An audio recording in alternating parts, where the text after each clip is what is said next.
আসসালামু আলাইকুম বন্ধুরা, আজকের ভিডিওতে আমি দেখাবো কিভাবে লুপ তৈরি করতে হয়। তো সর্বপ্রথম আমরা 1.5 ইঞ্চি কাপড় আড়া করে কেটে নিব, তারপর চিকন করে সেলাই করে নিব। একটি লম্বা বড় সুঁয়ে সুতা ভরে কাপড়ের গোড়ায় গিরু দিয়ে সুন্দরভাবে সুঁয়ের গোড়া ঢুকিয়ে বের করে নিব। আমি ঠিক যেইভাবে কাজটি করছি তোমরাও ঠিক এইভাবে কাজটি করার চেষ্টা করবে, তাহলে কিন্তু তোমাদের লুপ তৈরি করতে খুবই সহজ হবে।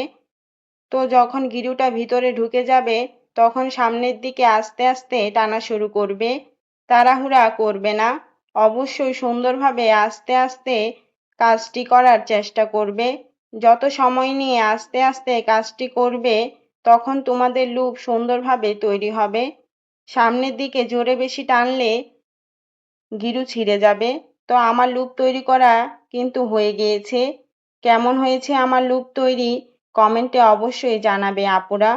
ধন্যবাদ সবাইকে।